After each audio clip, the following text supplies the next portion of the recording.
आणि एक शेवटचा जिवंत अर्धवट जिवंत राहिला होता, मरणासन्न अवस्थेत पडलेला होता दुर्योधन. रक्ताच्या थारोळ्यात पडला होता. गादीवर मांडीवर भीमाची गदा लागलेली होती. रक्ताच्या थारोळ्यात विवळत पडलेला आहे दुर्योधन. आणि त्या दुर्योधनाजवळ त्याचा मित्र असणारा हा अश्वत्थामा तिथं गेला आणि त्याला म्हटला, बाबा मरणार आहेस तू आता. मरणाऱ्या माणसाला शेवटची इच्छा विचारतात ना, काय तुझी शेवटची इच्छा, तू आता मरणार आहेस. एखाद्याला फाशी घ्यायला नेलं ना बरं का माऊली, त्याला विचारतात तुझी शेवटची इच्छा काय. एक असा कैदी होता आपले, नको माझ्यासारखा चॅप्टर कैदी होता. त्याला विचारलं, बोल तुझे कल फांसी पे लटकाया जाएगा, कल सुबह तुझे फांसी दी जाएगी, बोल तेरी आखिरी इच्छा क्या है. असं त्या जेलरने विचारलं त्या कैद्याला. तो कैदी म्हणला, जेलर साहेब माझी एक इच्छा आहे शेवटची. म्हणजे काय इच्छा आहे लवकर सांग. माझी शेवटची इच्छा अशी आहे की माझ्या जागेवर तुम्ही फासाव लटकाव. जेलर तर कोमातच गेला. जेलरला फासाव लटकितो का शेवटची इच्छेत. अशी शेवटची इच्छा नसते. दुर्योधनाला विचारलं, शेवटची इच्छा काय तुझी. दुर्योधना सांग, मी तुझी शेवटची इच्छा पूर्ण करतो. दुर्योधन म्हणला, हे बघ गड्या, आम्ही 100 भाऊ होतो आणि शत्रू पक्षातले फक्त 5च भाऊ होते पांडव. पण या कपटी कृष्णाने कावा करून आमच्या 100च्या 100 भाऊ एकही जिवंत नाही राहिला. मी आता एकटा राहिलो तर मी आता मरणार आहे काही वेळामध्ये. आमच्या 100 पैकी एकही जिवंत राहिला नाही आणि त्यांच्या 5 पैकी एकही मेला नाही. आमचे 100 मेले याचं दुःख नाही, पण त्यांचा एकही मेला नाही याचं दुःख आहे. मी म्हणलं ना तुम्हाला, माणसं स्वतःच्या दुःखानं दुःखी नाही, दुसऱ्याच्या सुखानं दुःखी आहेत. दुर्योधनाच्या वृत्तीचे सगळे ते, बाकी काही नाही. सगळे ते दुर्योधन आहेत समजायचं, जे दुसऱ्याच्या सुखात सुखी होत नाहीत, दुसऱ्याच्या दुःखात दुःखी होत नाहीत. अश्वत्थामा म्हणला, मग बोल पुढं काय तुला काय इच्छा आहे. ते म्हणला, मला एका तरी पांडवाचं मस्तक कापून मला आणून दाखव, मला सुखाने प्राण सोडता येईल. अश्वत्थामा म्हणला, आत्ता लगेच तू थोडंसं थांब. गेला अश्वत्थामा. ज्या शिबिरामध्ये पांडव झोपत होते त्या ठिकाणी गेला. पण नेमकं परमात्म्याची लीला आहे. परमात्म्याने सगळ्या 5ही पांडवांना द्रौपदीला घेऊन परमात्मा बाहेर गेले होते आणि त्या पांडवांच्या शय्येवरती त्यांची असणारे 5 मुलं आपापल्या बापाच्या पिताजींच्या शय्येवर अंथरुणावर झोपले होते पांघरून घेऊन. हा अश्वत्थामा तिथं गेला, बघितलं नाही कोण आहेत, बालक आहेत का मोठे माणसं आहेत. जाऊन सगळ्यांची शिरं त्याने तलवारीनं कापली आणि 5ही शिरं त्याने हातात घेतलेत आणि दुर्योधनाकडे धावत पळत आला. दुर्योधन, हे बघ तू म्हणला होता एक पांडव, हे बघ मी 5ही पांडवांची शिरं कापून आणले. दुर्योधनाने ते मस्तक जवळून निरखून बघितले. त्याच्या लक्षात आलं, रे बाप रे अश्वत्थाम्या, तू काय केलंयस. अरे मूर्खा, हे पांडवांचे मस्तक नाहीत, हे पांडवांच्या मुलांचे मस्तक आहेत. तू इतकं वाईट कृत्य केलंस अश्वत्थाम्या, तू तर आमच्या वंशाचा दिवा सुद्धा ठेवला नाहीस. आमच्या कौरव पांडवांचं काही का होईना वंश तरी पुढे राहिला असता, पण तू यांना मारलेस. बघा इतका दुर्योधन क्रूर, पण त्याला सुद्धा दया आली बालकांना मारल्यानंतर.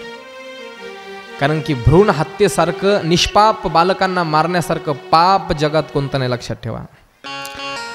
जर कोणी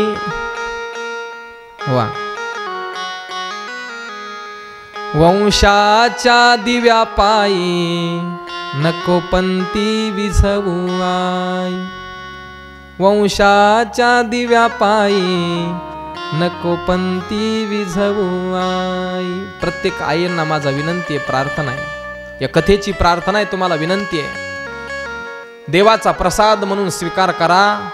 गर्भामध्ये बालकांची हत्या करू नका. त्याच्यासारखं पाप भयानक कोणतं नाही. मारलेला जीवात्मा तुम्हाला एवढा श्राप देईन, तळतळाट देईन की आयुष्यभर तुम्हाला 10 मुलं झाले तरी ते सुख लाभणार नाही.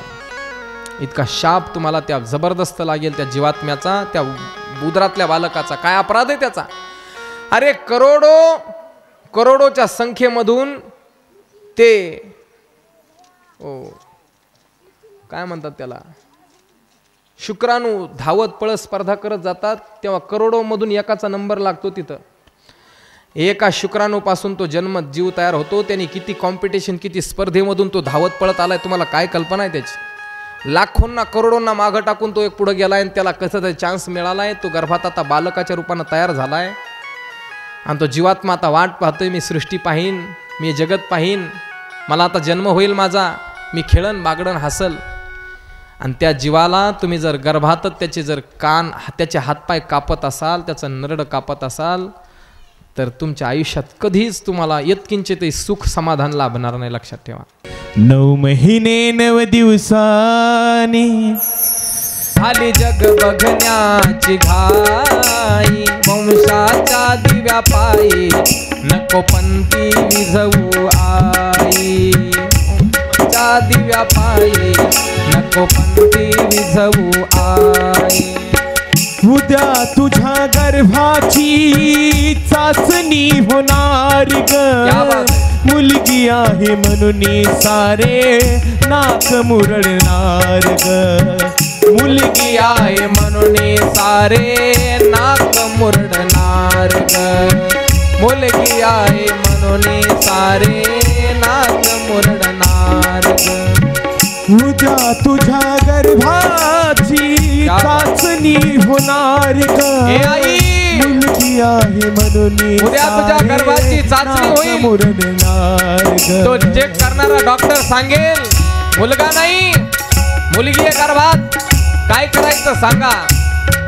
आणि मुलगी हे ऐकल्यानंतर सगळे घरातले, कुटुंबातले, माझे पिताजी, माझे आजोबा, माझी आजी, माझी पणजी, सगळे जण नाक मुरडतील. अरे अरे अरे, कार्टीच आहे म्हणे, कार्टी आहे कार्टी, मुलगी नाही म्हणत, कार्टी. मुलगी आहे म्हणून सारे नाक मुरडणार, माझ्या चिमुकल्या कानाला हो, माझ्या चिमुकल्या कानाला तुझी कुजबुज ऐकू ये. वंशाच्या दिव्या पायी नको पणती विझवू आई. वंशाच्या दिव्या पायी नको पणती विझवू आई. नको पंथी विझवू आई, नको पंथी विझवू आई. माझ्या चिमुकल्या कानाला तुझी कुजबुज ऐकू ये. ती शेजारी तुझ्या कुजबुज चालेल ना. अरे कार्टी म्हणा, काय करायचं, कसं करायचं, ठेवायचं का, कापायचं, करायचं, काढ खाली. ही कुजबुज माझ्या कानावर येईल ना आई, तेव्हा मला खूप दुःख होईन ग. आई वंशाच्या दिव्या पायी नको पंथी विझवू. आणि ज्या मुलाची तुम्ही वाट पाहताय, ज्या मुलासाठी, ज्या मुलीचा खून करताय, तो मुलगा कसा निघेल सांगता येतं तुम्हाला. आणि लक्षात ठेवा, बरेचसे असे डॉक्टर सुद्धा जगात आता निर्माण झालेत की थोड्याशा पैशाच्या लालचेपोटी मुलगा जरी असला तरी गर्भात मुलगी आहे सांगून खाली करायला लावतात आणि तुमच्याकडून हजारो रुपये काढतात. अशा वेळेला एखादा बैमान डॉक्टर तुम्हाला भेटला आणि मुलगा असून सुद्धा जर त्याने मुलगी सांगून जर खाली करायला लावलं तर किती वाईट आहे. त्यापेक्षा जे असेल ते देवाचा प्रसाद म्हणून जर स्वीकार केला तर परमात्मा तुम्हाला प्रसन्न होऊन इतकं सारं देईन की तुझ्या जीवनात तुम्हाला कोणत्याही गोष्टीची कमी पडणार नाही. आणि मुली का कमी आहेत, मारी छोरी क्या कम है छोरों से, आहे की नाही. लक्षात ठेवा. म्हणून दुर्योधनासारख्या दुष्टाला सुद्धा वाईट वाटतं मुलं बारीक अर्भक मारल्यामुळं. दुर्योधन म्हणतो हे चांगलं नाही केलं तू. आणि एवढ्यात ही बातमी पांडवांच्या शिबिरामध्ये जिकडं तिकडं पसरली. द्रौपदीला जेव्हा बातमी कळाली, माझे 5ही मुलं गतप्राण झालेत, अश्वत्थाम्याने मारलेत, छाती बडून बडून द्रौपदी रडायला लागली. द्रौपदी म्हणते, अश्वत्थाम्या, अरे माझ्या बालकांनी तुझा काय अपराध केला होता रे. माझ्या चिमुकल्या बालांना मारलंसले का, कुठं फेडशिले पाप. पतींना आग्रह करते, 5 माझे तुम्ही पती आहात, काय कामाचे. माझ्या बाळांना तुम्ही वाचवू शकला नाहीत, धिक्कार आहे तुमचा.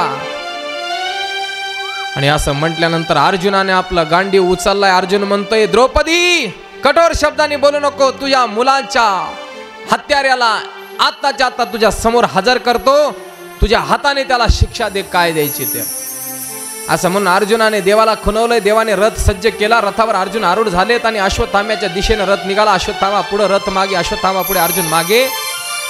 शेवटी अश्वत्थाम्याला गाठलं. त्याच्या मुसक्या बांधून, रथाला बांधून फरफटत अर्जुनाने त्याला द्रौपदीच्या समोर हजर केलंय. द्रौपदी, तुझ्या बालकांचा हत्यारा पापी असणारा हा अश्वत्थामा घे, हजर आहे तुझ्या समोर. बोल, याला काय शिक्षा करायची. बघा किती विचित्र आहे. त्या मातेचं अंतकरण, त्या आईचं अंतकरण, द्रौपदीचं अंतकरण एका साध्वीचं अंतकरण आहे. ते द्रवीभूत झालं. त्या जागेवर जर आम्ही असतो तर म्हणलं असतं, याला सुद्धा माझ्या लेकराला जसं कापलंय तसं कापा. पण द्रौपदी काय म्हणते ऐका. मुच्यता मेष ब्राह्मणो नितराम गुरु. मुच्यताम, याला सोडून द्या, याला सोडून द्या.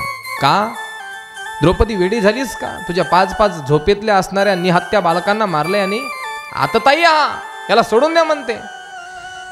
पण द्रौपदी म्हणते तो आपल्या गुरूंचा पुत्र आहे आणि आपल्या गुरूंचे आपल्या असंख्य उपकार आहेत आणि हा त्या गुरुचा पुत्र आहे म्हणून याला मारू नये. आणि दुसरी गोष्ट द्रौपदी म्हणते, जसे माझे 5 बालक मेल्यानंतर मला दुःख झालं ना, तसंच याची सुद्धा एक आई आहे कृपी नावाची. त्या आईला सुद्धा याच्या मृत्यूने दुःख होईल. मग जे दुःख मी आज भोगते ते मी इतरांना दुःख का द्यावं, म्हणून याला सोडून द्या. काय अंतकरण असेल त्या द्रौपदीचं, लक्षात ठेवा. आपल्याला जर एखादी बाई टोचून बोलली तर आपण 10 वर्ष विसरत नाहीत. मला तशी म्हणली होती तवा ती 10 जणा जो सांगतो आपण. पण इथं 5 लेकरं मारलेत झोपेतले, तरी ती बाई म्हणते मुच्यता मेष. अर्जुनाने परमात्म्याकडे बघितलं. परमात्मा स्मित हास्य करतायत. काय करायचं देवा? युधिष्ठिराकडे बघितलं. दादा काय करायचं याचं?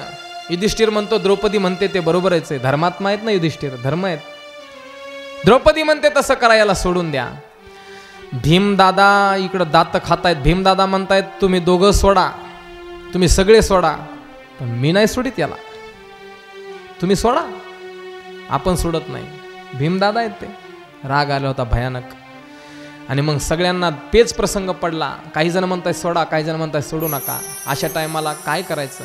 देवाला विचारलं, प्रभू तुम्हीच सांगायतात, मार्ग काढा, काय करायचं? परमात्मा काय म्हणतायत ऐका. ब्रह्मबंधुर्न हंतव्य आतताई वधार्हन. ब्रह्मबंधुर्न हंतव्य. परमात्मा म्हणतायत ब्रह्मबंधू म्हणजे गुरुचा पुत्र आहे, ब्राह्मणाचा पुत्र आहे, याला मारू नये. आणि लगेच पुन्हा दुसरं वाक्य वापरलं, पण आतताई आहे, याला सोडू नये.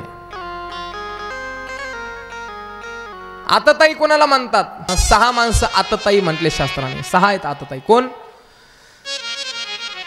जे आपल्या घराला आग लावतो, आतताई नंबर 1.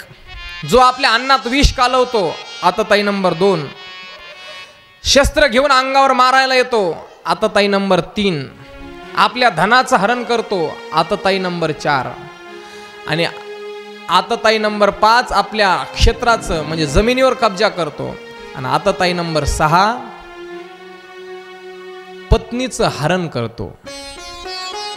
असे 6 आतताई शास्त्राने सांगितले. हा अश्वत्थामा आतताई आहे, याला सोडू नका. आणि हा ब्रह्मबंधू आहे, याला मारू नका. अर्जुन म्हणला, देवा तुमची खोड काही गेलीत नाही वाजून. आईसे द्वर्थ हे बोलता आम्हा नेनतयाच्या चित्ता. आपुले पाडे श्री अनंता उमजून हे. ऐके एक सारा ते बोधीजे तरी एक निष्ठची बोली जे. हे आणि की काय सांगीजे तुम्हा प्रती.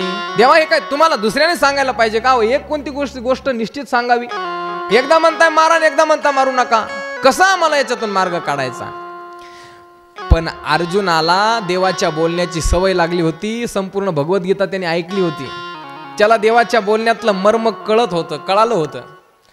आणि मग अर्जुनाने लक्षात घेतलं की याला मारायचं बी आणि मारायचं बी नाही. मग मधला मार्ग कसा करायचा? तर त्याच्यासाठी शास्त्राने असं सांगितलंय, शहाण्या माणसाचा अपमान हा त्याच्यासाठी मृत्यू असतो. संभावितस्य चा कीर्तीर मरणात अतिरिच्यते. संभावित जो मनुष्य त्याचा अपमान, त्याची अकीर्ती, त्याची बदनामी हा त्याच्यासाठी मृत्यू असतो. आणि मग अर्जुनाने जवळ गेले आणि त्याच्या मस्तकावर असणारा जो मणी होता, मणी चमकणारा, तो मणी काढून घेतला. त्याला अपशब्द बोलले, शिव्या दिल्या आणि हाकलून दिलं. जा म्हणले, हाकलून तुला काढून देतो, तुला जीवदान देतो. म्हणजे अपमान केला, त्याचा मृत्यूही झालाय, मारलाही आणि जीवदानही दिलं, सोडूनही दिलंय. दोन्ही गोष्ट झाल्या. आता तो गेला पण गपचूप नाही गेला, दुष्टच होता तो, आतताईच होता. त्याने जाता जाता एक ब्रह्मास्त्र घेतलं. 5 ब्रह्मास्त्र 5 पांडवावर सोडले आणि एक ब्रह्मास्त्र उत्तरेच्या गर्भावर, जी उत्तरा अर्जुनाची सून आहे, अभिमन्यूची पत्नी आहे, त्या उत्तरेच्या गर्भात गर्भ राहत होता, त्या गर्भावर एक ब्रह्मास्त्र त्याने सोडलं. परमात्म्याने या 5 अर्जुनाने आपल्या सामर्थ्याने या 5 ब्रह्मास्त्राला वापस पाठवलं. पण ते अश्वत्थाम्याने उत्तरेच्या गर्भावर सोडलेलं ब्रह्मास्त्र कोणाला माहित नव्हतं. इकडं देवाला वाटलं आता सगळं काही व्यवस्थित झालंय, म्हणून देव द्वारकेला जाण्यासाठी निघाले.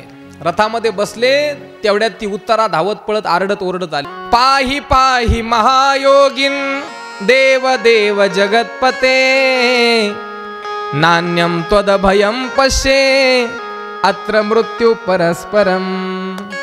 पाही पाही, परमात्मा देवा रक्षण कर, माझं रक्षण कर, माझ्या गर्भाचं रक्षण कर देवा. मी मेले तरी चालेल प्रभू, पण हा पांडवांचा एकमेव वंशाचा दिवा माझ्या उदरात आहे, याचं रक्षण कर देवा. प्रभू याचं रक्षण करा. देव म्हणले, उत्तरे झालं काय तुला? प्रभू, एक चमकणारी लोखंडाची सळई माझ्या अंगावर येते आणि माझ्या गर्भाला जाळण्याचा प्रयत्न करते. देवाच्या लक्षात आलं अश्वत्थाम्याचं क्रूर कृत्य. देवाने स्वतः उत्तरेच्या गर्भात प्रवेश केला आणि त्या ब्रह्मास्त्राचा नाश केला. ब्रह्मास्त्रापासून उत्तरेच्या गर्भाची रक्षा केली. काय भाग्यवान असेल ती उत्तरा, लक्षात घ्या बर का.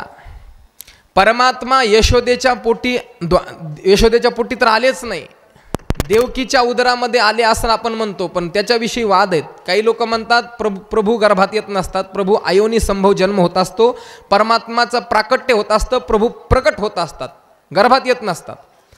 म्हणजे देवकीच्या गर्भात परमात्मा आले की नाही याच्यावर वाद आहे. कौशल्याच्या गर्भात परमात्मा गेले की नाही याच्याविषयी वाद आहे. पण उत्तरा एवढी भाग्यवान आहे की उत्तरेच्या गर्भात जाऊन परमात्म्याने रक्षण केलं, याच्याविषयी कुठं वाद नाही. उत्तरेच्या गर्भात परमात्मा जाऊन त्यांनी परमात्म्याने तिचं रक्षण केलं, गर्भाचं रक्षण केलं. विशेष प्रेम होता भगवंताचं या पांडवावरती, विशेष लक्षात ठेवा. किती प्रेम होतं या पांडवावरती.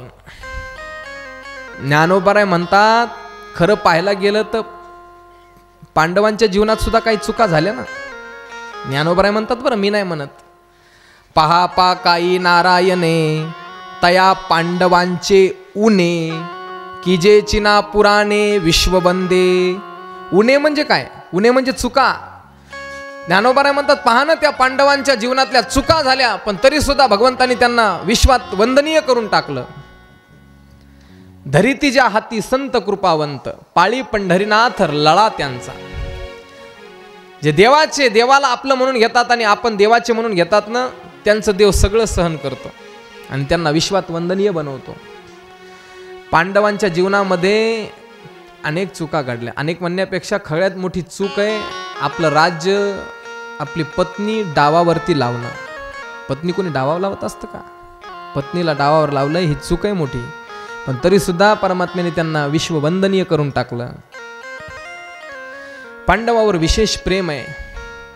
उत्तरेच्या गर्भाचं परमात्म्याने रक्षण केलं. उत्तरेचं वर्णन इतकं भागवतात आलंय. काय कशामुळे उत्तरेचं इतकं वर्णन आलंय? तर लक्षात ठेवा, या भागवताची निर्मिती परीक्षितीमुळे झाली. आणि असा परीक्षिती गर्भात येणारी, ज्याच्या गर्भात येतो ती स्त्री काही सामान्य नसणार आहे. उगच कुणाच्याही उदरामध्ये पोटामध्ये परीक्षित येत नसतो. त्याला काहीतरी तप लागतं, सामर्थ्य लागतं, काहीतरी त्याग लागतो, आहे की नाही? शुद्ध बीजा पोटी फळे रसाळ गोमटी आपुलिया हिता जो असे जागता धन्य माता पिता तयाचिया. ज्या वेळेला माझ्या ज्ञानोबारांनी समाधी घेतली त्यावेळेला माझा पांडुरंग परमात्मा विश्वाचा बाप पण ढसा ढसा रडायला लागला. रुक्मिणी म्हणते देवा तुम्हाला काय झालं रडायला. देव म्हणतात रुक्मिणी,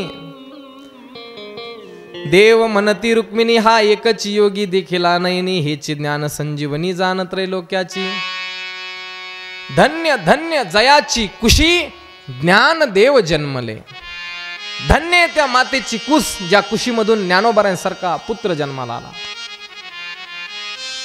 चांगली संतती मिळण्यासाठी सुद्धा मातेची तप लागतं, मातेचं काहीतरी अनुष्ठान लागतं, मातेच्या जीवनात काहीतरी सदाचार लागतो. शुद्ध बीज असल्याशिवाय चांगली मुलं संतती जन्माला येत नसते, लक्षात ठेवा. आता परमात्मा निघालेत द्वारकेला जायला. तेवढ्यामध्ये कुंती पळत आली. कुंतीनं देवाला प्रार्थना केली, नमस्ते पुरुषं त्वाद्य मीश्वरं प्रकृते परम अलक्ष्यं सर्वभूताना मंतर बहिर्व्यवस्थितम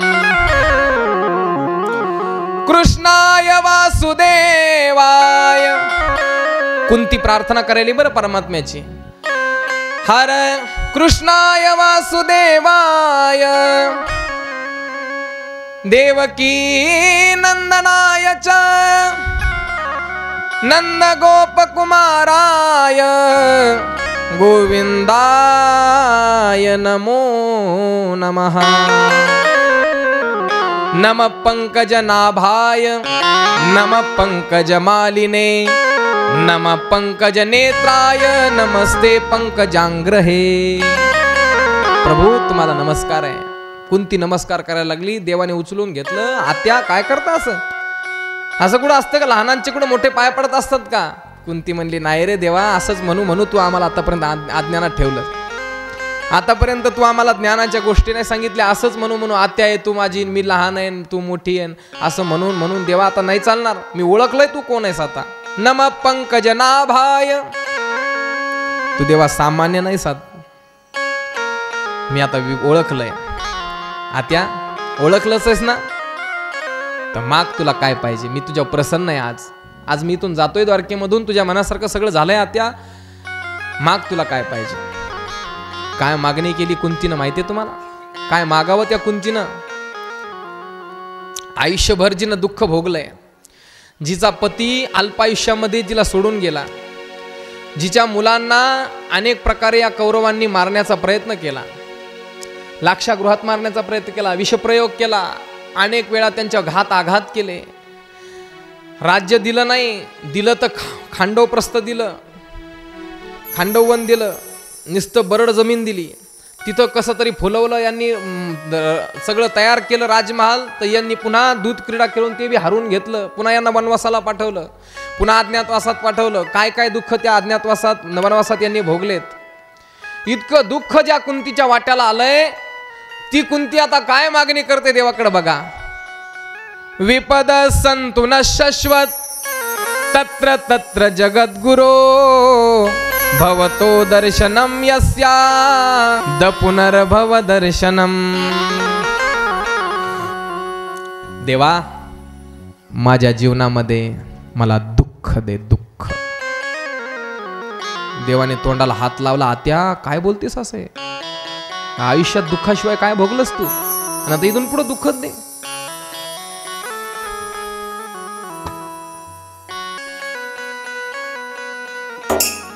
क्या बात आहे. हा आता कुंती उत्तर देते, देवा कशामुळे दुःख पाहिजे मला.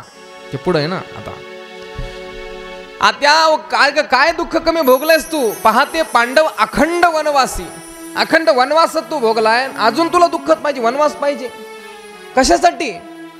त्यावेळेला उत्तर देते कुंती म्हणते, प्रभू दुःखात जशी तुझी आठवण होते ना, तशी सुखात नाही होत. ऐका. दुख में सुमिरन सब करे, सुख में करे न कोय. सुख में सुमिरन करे तो दुख दुख काहे को होय कबीरा, दुख काहे को होय. दुःखामध्ये सगळे देवाची आठवण काढतात. दुःख झालं की सगळ्यांना देव आठवतो, पण सुखात कोणाला आठवत नाही. सुखात जर देवाचं चिंतन केलं तर दुःखच कशाला होईल. पण माणसं सुखात देवाला विसरून जातात. बघा ना तुम्ही, ज्या वेळेला इलेक्शन जाहीर होतात तेव्हा उमेदवार मारुतीच्या मंदिराकडे धावा घेतात. नारळ फोडायला मारुतीच्या मंदिरात जाऊन मारुतीच्या समोर तीनदा तीनदा डोकं, मारुती राया, यश आहे त्याच्याकडे, यश आहे थोरविला मारुती, देवा लक्ष असू दे, लक्ष असू द्या. म्हणजे नारळ फोडायला मंदिरात जातात आणि निवडून आल्यावर कुठं जातात तो? निवडून आल्यावर मंदिरात नाही जात, मदिरेत जातात, मदिरेत. मग एक हॉटेल बुक, तिथं सगळी व्यवस्था, कार्यकर्ते सगळे माणसं जवळचे, हो द्या रे आता काय खर्च व्हायचा तर ह्याला गुलाल. हा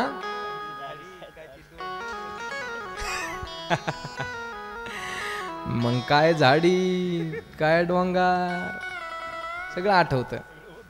ओके सगळं होतं. पण कबीर महाराज म्हणतात, जर सुखात देवाची आठवण केली तर दुःखच का होईल. म्हणून प्रभू, भक्ताची सुखाची कल्पना वेगळी आहे.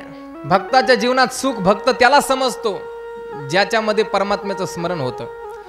विपदो नैव विपदः संपदो नैव संपदः, विपद विस्मरणं विष्णु, संपदं नारायणं स्मृतिः, संपद नारायणं स्मृतिः. भगवंताची आठवण होणं हीच संपत्ती आहे आणि भगवंताचं विस्मरण होणं हीच विपत्ती आहे. असं भक्त मान्यता असते भक्ताची. म्हणून देवा तुझी आठवण झाली पाहिजे असंच कर, बाकी मला काही नको. आणि तुझी आठवण मला माहिती आहे दुःखाशिवाय होत नाही, म्हणून मला दुःखच दे. द्रौपदीच्या मागणीनं देव भारावून गेले आणि द्वारकेला जाण्याचं कॅन्सल केलं. आत्या आता इथंच राहतो मी. आणि बरेच वर्ष परमात्मा परत तिथंच राहिले. एके दिवशी युधिष्ठिराला दुःख होऊ लागलं. युधिष्ठिर म्हणले, सगळं झालं गड्या, युद्ध जिंकलो, राजा गादीवर बसलो, पण ही राज्याची गादी काही सुख देत नाही, कारण आपतेष्टांना स्वकीयांना मारून या गादीवर बसलो. त्या अंतकरणात दुःख होतं. देवाने सगळ्यांना घेतलं. भीष्माचार्य जिथं शरपंजरावर पडले होते तिथं घेऊन गेले. भीष्माचार्यांना समोर पाहिल्यानंतर भीष्माचार्यांनी शरावर पडल्या तिथून देवाला नमस्कार केला. देवा आलास, इतना तो करना स्वामी जब प्राण तन से निकले. देवा आता या शरीरातून प्राण जाईपर्यंत इथंच उभा राहा, असंच थांब माझ्या समोर. आता दृष्टी पुढे ऐसा चित्तूर आहे. देवानी भीष्माचार्यांनी सुंदर अशा प्रकारची देवाची स्तुती केली. धर्मराजाला युधिष्ठिराला सुंदर उपदेश दिलाय भीष्माचार्यांनी. दान धर्मान राजधर्मान मोक्ष धर्मान विभागशः स्त्री धर्मान भगवत धर्मान समास व्यास योगतः. राजधर्म, दान धर्म, मोक्ष धर्म, सगळ्या धर्मांचा उपदेश युधिष्ठिराला केला. द्रौपदी हसत होती. द्रौपदी म्हणली, प्रभू भीष्म पितामह, लय आज ज्ञानाच्या गोष्टी यायला लागल्यात बाहेर. त्या दिवशी काय झालं होतं, ज्या दिवशी दुःशासन माझी साडी ओढत होता त्या दिवशी तर खाली मान घालून बसले होते. भीष्माचार्य म्हणतात, द्रौपदी तुझं खरं आहे ग, पण काय सांगू, त्यावेळेला मी कौरवांचा दुर्योधनाचा मेंदा होतो, कानकोंडा होतो. त्याच्यासमोर वरमान करून बोलण्याची माझी लायकी नव्हती, कारण त्याचं अन्न खात होतो. धमन्यामध्ये त्याच्या अन्नाचं रक्त सळसळत म्हणजे फिरत होतं. म्हणजे आता काय झालं, आता अर्जुनाच्या या दिव्य बाणांनी ते अपवित्र अशुद्ध रक्त सगळं निघून गेलं. आता शरीरात रक्तच नाही राहिलं, म्हणून आता ज्ञानाच्या गोष्टी यायला लागल्या. अधर्मी माणसाचं अन्न खाल्लं तर बुद्धी अधर्मी होते, माणसं ज्ञान विसरून जातात. म्हणून नेनता अधमाची अन्ना, लाळ न घोटी जेवी रसना, खादलिया की जे वमना. वा, अधर्माचं आणि तिनं कमवलेल्या माणसाच्या घरचं जर अन्न खाल्लं तर माणसाने उलटी कडून ते बाहेर काढावं. चुकून जर खाल्लं तर खाऊ नये. ज्यांनी नीतीनं न्यायानं धर्मानं कमवलंय त्याच्याच घरी अन्न खावं. आणि तिनं कमवलेल्या माणसाच्या घरचं अन्न खाऊ नये. असं होतं भीष्माचार्यांसारखं. ज्ञान असूनही त्याचा उपयोग होत नाही. आणि म्हणून भीष्माचार्याने देवाची दिव्य स्तुती केली. भीष्माचार्य म्हणतात, प्रभू माझी एक कन्या आहे, तिच्यासोबत तुमचं लग्न लावायचंय. देव म्हणले, कन्या? तुम्ही तर ब्रह्मचारी म्हणून सगळे भीष्म प्रतिज्ञा केली, सगळ्या जगात गवगवा. म्हणले, देवा तशी मुलगी नाही, पत्नीपासून झालेली नाही, माझ्यापासून झालेली. इति मती रूप कल्पितां वितृष्णा भगवती साक्षात.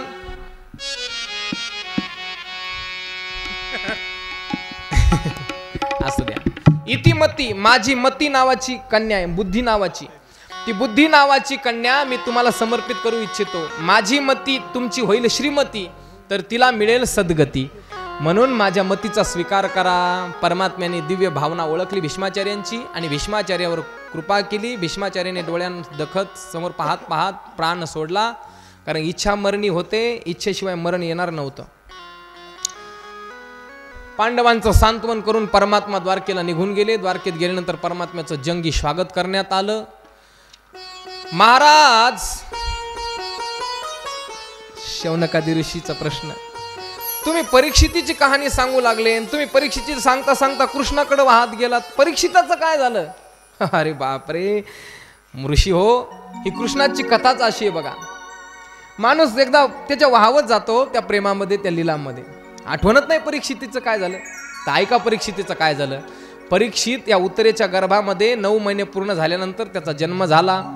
जन्म झाल्यानंतर त्याचं नाव ठेवण्यात आलं विष्णुरात. विष्णुना रातः इति विष्णुरातः. विष्णूनं ज्याचं गर्भात रक्षण केलं म्हणून त्याचं नाव विष्णुरात ठेवण्यात आलं. पण बालक जन्माला आलं तसं नुसतं इकडं तिकडं पाहतंय. परितः इक्षते, भोवती पाहतोय, म्हणून त्याचं नाव परितः इक्षती म्हणून परीक्षिती नाव ठेवण्यात आलं. बोलिये परीक्षित महाराज की जय. परीक्षित असा परीक्षिती नाव ठेवण्यात आलं. हा परीक्षिती. पुढे एक दिवस विदुरानं धृतराष्ट्राला टोमणे मारले, म्हणजे समजूत काढली. त्या भीष्माचार्यांनी विदुर जे आहेत ना, विदुर एका दिवशी त्या धृतराष्ट्राकडे गेले आणि धृतराष्ट्राला म्हणतायत, भीमापवर्जितम पिंड मादत्ते गृहपालवत. तुला लाज कशी वाटत नाही धृतराष्ट्रा? आयुष्यभर त्या पांडवांचा विरोध केलास, पांडवांचा द्वेष केलास, त्यांना राज्य दिलं नाही, त्यांना द्वेष केलास, मत्सर केलास, आणि आज त्या भीमाने दिलेल्या अन्नाच्या तुकड्यावर जगतो. तुला लाज कशी वाटत नाही? धृतराष्ट्र म्हणतो, मग विदुरा मी काय करू रे? काय करू? अरे जा वनात निघून प्रभूचं चिंतन कर, आयुष्याचं कल्याण करून घे. कवर यांच्या तुकड्यावर पडून राहतो. धृतराष्ट्राने ते बोलणं ऐकलं. विदुराने धृतराष्ट्राला, गांधारीला दोघांना सोबत घेऊन वनात निघून गेले. प्रभूचं चिंतन केलं आणि त्या ठिकाणी आंधू तोही अवसरे सुखिया झाला. आंधळा धृतराष्ट्र पण शेवटी त्याचा उद्धार झाला. एके दिवशी अर्जुन, बऱ्याच दिवस झाल्यानंतर भगवंताची आठवण आली म्हणून अर्जुन भगवंताला भेटायला आले. बरेच दिवस द्वारकेत राहिले. इकडं पांडवांना अपशकुन व्हायला लागले, धर्मराजाला अपशकुन व्हायला लागले. अर्जुन परत द्वारकेहून वापस आल्यानंतर अर्जुनाला विचारलं, अर्जुना देवाचं सगळं कुशल मंगल तर आहे ना, मला अपशकुन का होत आहेत? अर्जुन कासावीस झाले ना. अर्जुन म्हणतायत, दादा परमात्मा विश्व सोडून, ही सृष्टी सोडून निघून गेले, आपल्या स्वधामाला निघून गेले. ही बातमी पांडवांना कळाल्यानंतर पांडव खूप दुःखी झाले. आता त्यांना सुद्धा या मृत्यूलोकात राहावं वाटत नव्हतं. सगळा राज्यकारभार छोटा असणारा परीक्षिती त्याच्या ताब्यात दिला आणि स्वतः पांडवांनी सुद्धा स्वर्गारोहण केलं. पांडव स्वर्गाला निघून गेल्यानंतर सगळं राज्यकारभार परीक्षिताकडे आला. परीक्षित छोटा होता, लहान होता. लोक शंका घेऊ लागले, अरे एवढूसा बालक पण हा राज्यकारभार कसं करेन? पण काही जण म्हणले, अरे लहान जरी असला तरी तो अर्जुनाचा नातू आहे, तो परमात्म्याचा रक्षण करता त्याचा परमात्मा आहे, त्याच्यामुळं तो साधा नाही. हा परीक्षित एके दिवशी गुप्त मार्गाने प्रजेमध्ये फिरत असताना त्याला एकेदा पाहिलं की ते एक कोणीतरी दुष्ट गाईला आणि एका वासराला त्रास देतोय. ती गाय कोण आहे? त्याला प्रश्न विचारला, कोण आहेस गाई तू? त्या वासराला प्रश्न विचारला, तू कोण आहेस? त्या वासराने सांगितलं, मी धर्म आहे, ही धरा आहे. अरे ही पृथ्वी आहे, गाय म्हणजे पृथ्वी आहे, मी धर्म आहे. आणि हा दुष्ट तुम्हाला त्रास देणारा कोण आहे? तू धर्म आहे, ही धरा आहे, तर मग हा धूर्त कोण आहे? सांगितल्यानंतर ते सांगितलं, मी कली आहे महाराज. कली म्हणल्यानंतर धनुष्यातला बाण काढला आणि कलीला मारणार एवढ्यात कली हात जोडले आणि शरण आला. प्रभू शरणागताला मारू नये असा क्षत्रियाचा धर्म आहे, तुम्ही मला मारू शकत नाही. शरण आलो मी तुम्हाला. शरण आलो म्हणल्यानंतर काय पाहिजे तुला? बोल. प्रभू माझ्यावर दया करा, मला मारू नका, माझ्या राज्यातून निघून जा, इथं थांबायचं नाही. प्रभू तुमचं राज्य सगळं पृथ्वीवर आहे, जाऊ कुठं पृथ्वी सोडून? मग ठीक आहे, मी सांगल त्या ठिकाणी राहा, इतरत्र राहायचं नाही. ठीक आहे प्रभू, मला राहण्यासाठी ठिकाण द्या. 4 ठिकाणं दिले. द्यूतम पानम स्त्रिय सुना यत्रा धर्मश्चतुर्विधः. 4 ठिकाणं राहण्यासाठी दिले. द्यूत, जुगार, मद्यपान, दारू, व्यभिचार, आणि 4थी ठिकाण दिलं हिंसा. जिथं जुगार खेळला जातो तिथं राहायचं, जिथं मद्यपान केलं जातं त्या ठिकाणी राहायचं, जिथं व्यभिचार केला जातो तिथं राहायचं, आणि जिथं हिंसा केल्या जाते तिथं राहायचं. कली म्हणला, देवा मी इतका बी काही वाईट नाही, मला सगळे वाईट ठिकाणे दिले. मी जरी वाईट असलो ना तरी माझ्यात एक गुण लय चांगला आहे. म्हणजे काय गुण चांगला आहे? कलैर दोष निधी राजन अस्ति एको महान गुणान कीर्तना देव कृष्णस्य मुक्त संग परम व्रजेत. एक कलीमध्ये चांगला गुण आहे. या कलियुगामध्ये भगवंताच्या नामस्मरणाने सहज सोपी मुक्ती प्राप्त होते, मोक्ष प्राप्त होतो, दुसऱ्या कोणत्या युगात होत नाही. म्हणून हा माझा प्लस पॉइंट आहे. हे चांगली गोष्ट माझी पाहून माझ्यासाठी एक तरी कोणतं तरी चांगलं ठिकाण द्या. मग राजाने पुनश्च याच मानाय जात रूप मदात प्रभू एक चांगलं ठिकाण दिलं. कोणतं? सगळं तुम्हाला माहिती आहे. चांगलं ठिकाण दिलं, सोनं. सोन्यामध्ये तो राहायचं. आता बाया म्हणतात, महाराज आम्ही तर सोनं घालूनच मिरवतो सगळ्या गावामध्ये, मग आम्ही का सोनं फेकून द्यायचं का? तर त्याचा अर्थ असा आहे, सोन्यामध्ये राहायचं, पण कोणत्या सोन्यात राहायचं? जो अनितीनं अनाचाराने कमवलेलं सोनं आहे त्या सोन्यात कलीचा वास असतो. चांगलं सोनं तर प्रभू परमात्म्याची विभूती आहे, सुवर्ण देवाची विभूती आहे. चांगल्या सोन्यामध्ये याचा वास नसतो बरं कलीचा. जे वाईट अनितीनं कमवलेलं आहे, अनाचारानं कमवलेलं आहे, भ्रष्टाचारानं कमवलेलं आहे, दुराचारानं कमवलेलं आहे, त्या सोन्यामध्ये कलीचा वास असतो. बास त्याचा नुकसान शेवटी परीक्षिताला झालं. एका दिवशी जरासंधाचा मुकुट घालून जंगलात गेले, शमीक ऋषीच्या आश्रमामध्ये गेले. शमीक ऋषी ध्यानस्थ बसले होते. राजाला वाटलं हा मला पाहून ढोंग करतोय, सोंग करतोय. मेलेला साप त्यांच्या गळ्यात अडकवला. राजा निघून आला. कलीने डोक्यात प्रवेश केला होता म्हणून हे सगळं घडलं. शमीक ऋषीचा मुलगा शृंगी याला कळाल्यानंतर त्याने लगेच गंगेचं पाणी हातात घेतलं. ज्याने कोणी माझ्या पित्याच्या गळ्यामध्ये मेलेला साप टाकला असेल तो परीक्षित राजा येणाऱ्या 7व्या दिवशी तक्षक नावाचा साप चावून त्याचा मृत्यू होईल. बस शापवाणी दिली, टाकून दिलं पाणी. ही बातमी ज्या वेळेला शमीक ऋषींना कळाली त्यावेळेला शमीक ऋषी म्हणतायत, पुत्रा अरे काय केलंस तू? वेड्या, अरे राजाकडून चूक घडली म्हणून काय झालं, पण धर्मात्मा राजा, चांगला राजा आहे, या राजाची गरज होती प्रजेला, असं करायला नव्हतं पाहिजे होतं. पण आता इलाज नाही, ऋषीचा शाप आहे, खोटा ठरणार नाही. पण आता जा त्याला सांगा परीक्षिताला. परीक्षितीला ही गोष्ट ज्या वेळेला कळाली त्यावेळेला सगळा अनुताप त्याच्या मनामध्ये पश्चाताप झाला. पश्चाताप युक्त अंतकरणाने तो गंगेच्या किनाऱ्यावर जाऊन बसला. आणि आता काय करू गड्या, 7 दिवसात मृत्यू येणार आहे, आता या 7 दिवसात काय केलं पाहिजे म्हणून विचार करू लागला. तेवढ्यात ऋषी मुनी सगळे त्याला भेटायला येऊ लागले. प्रत्येक जणांना तो विचारत होता, महाराज मी आता काय करू? तेवढ्यामध्ये त्या ठिकाणी बालरूप असणारे, सुंदर अशी कांती असणारे, नेत्र ज्यांचे विस्तीर्ण नेत्र आहेत, तळहात ज्यांचे लालबुंदा आहेत, आरक्त नयन आहेत आणि भरदस्त बांधा आहे, असे बालरूप असणारे, दिगंबर अवस्थेमध्ये असणारे शुकाचार्य महाराज त्या ठिकाणी आले. बोले शुकाचार्य महाराज की जय. तत्रा भवन व्यासपुत्रो, तिथं व्यासपुत्र असणारे शुकाचार्य महाराज आले. आल्यानंतर व्यास महाराजांना शुकाचार्यांना नमस्कार केला आणि म्हणतायत, महाराज आता पृच्छामि संसिद्धिम योगिनां परमं गुरुम पुरुषस्य यत् कार्यं म्रियमानस्य सर्वदा. म्रियमान मनुष्य जो आहे, ज्याचं मरण जवळ आलेलं आहे, अशा माणसाने काय केलं पाहिजे हे मला तुम्ही कृपा करून सांगा. असा प्रश्न विचारल्यानंतर काय करायचं हे शुकाचार्य 2य स्कंदामध्ये सांगणार आहेत. प्रथम स्कंद या ठिकाणी समाप्त झालेला आहे. आपला वेळही संपून गेलेला आहे. वेळेचं